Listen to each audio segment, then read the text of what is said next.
If you really want to understand a nation, you could look at its politics, or its art, or its economy.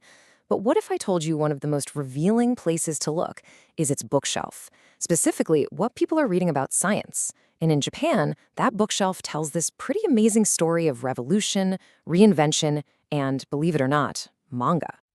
I mean, think about it. What we choose to read about science, what fascinates us, what we feel like we need to know, that tells a huge story about our hopes, our fears, and our ambitions at any given moment.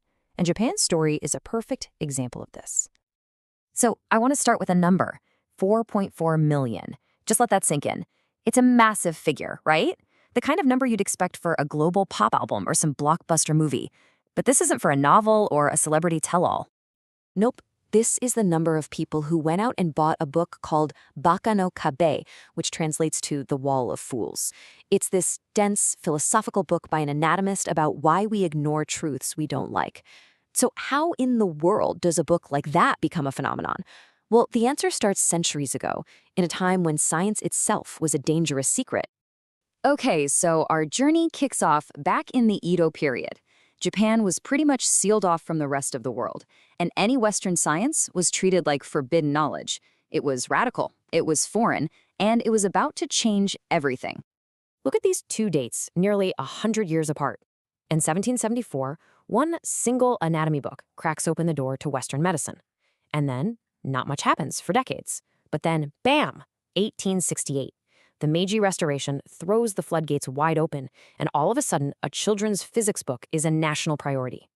Understanding that huge gap, and then that sudden explosion, that's the key to this whole story. To get a sense of the shockwave this first anatomy book caused, you just have to look at this quote. A Yoshiwara guidebook. Well, to put it lightly, that was a popular guide to the pleasure districts. Comparing a dense, complex medical text to that tells you this wasn't just for scholars. It was an absolute sensation. It was feeding this deep hunger for a totally new way of seeing the human body. So you might be wondering, how did this forbidden knowledge even get into the country in the first place? It was through this tiny, super-controlled window, the Dutch trading post at Dejima. The whole process was called Rangaku, which means Dutch studies.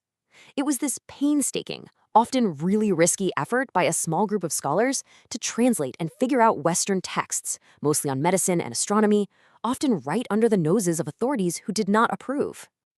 And then, everything just flipped. The Meiji Restoration in 1868 wasn't just a change in government, it was a total change in the national mindset. The thinking was, to compete with the West, we have to understand the West.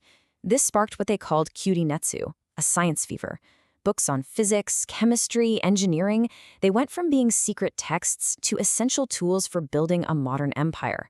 Science was no longer a curiosity, it was a national mission. All right, let's jump forward to our next chapter. We're now in the aftermath of World War II. Japan is rebuilding from devastation, and its relationship with science transforms yet again. It's not about building an empire anymore. Now it's about building a peaceful, prosperous future, and science becomes this source of hope and, well, popular entertainment.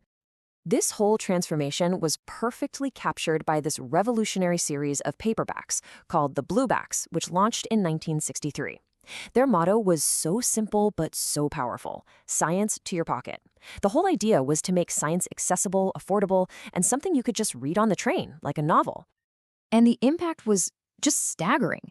Look at that number, over 70 million copies sold. This wasn't just one book. It was a cultural institution that completely democratized science for generations of Japanese readers. They covered everything you can imagine, from relativity to robotics. This boom was really driven by a perfect storm of factors. You had a nation focused on peaceful reconstruction, you had the rise of these new, affordable Shinsho paperbacks that put knowledge right into everyone's hands, and the scientists themselves became public heroes. The autobiography of Nobel laureate Yukawa Hideki, for example, showed the human side, the real journey behind the genius. Science wasn't just for experts anymore. It was a story, a hobby, a part of everyday life. And that brings us to the modern era, which is where things get really, really interesting. Science isn't just one thing anymore. It is kind of shattered into a dozen different genres, from self-help and philosophy to, yes, deep dives into the physics of anime. I mean, the diversity is just incredible. Just look at these three modern blockbusters.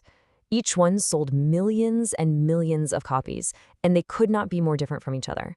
One's a pop neuroscience health book, another is that philosophical essay by an anatomist we started with, and the third one, the biggest of them all, is a series that scientifically analyzes stuff from manga and video games.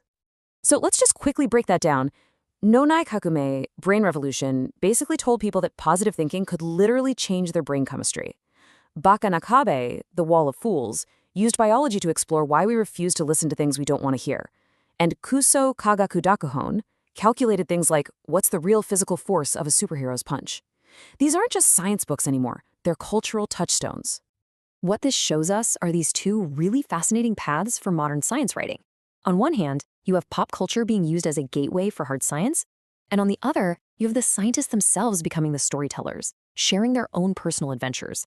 A perfect example of that is Batavo Taoshini Africa A, which means Off to Africa to Defeat Locusts, a memoir about an entomologist's gritty, real-life fieldwork. It is really hard to imagine finding a line like this in a traditional science textbook, right? It's funny, it's personal, it's incredibly relatable.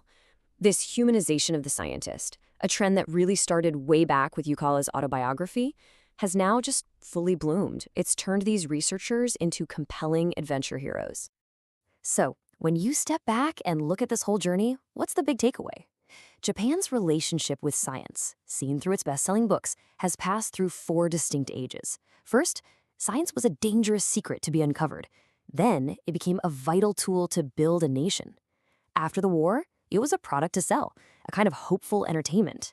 And today, it's a lens to see the world, a way to understand everything from our own brains to our favorite anime. And that kind of brings us all the way back to our own bookshelves. The science books that are topping the charts right now, the ones about AI or climate change or biohacking, they're a snapshot of our own time, of our anxieties and our dreams. And it really leaves you with a question, doesn't it? A century from now, what story will they tell about us?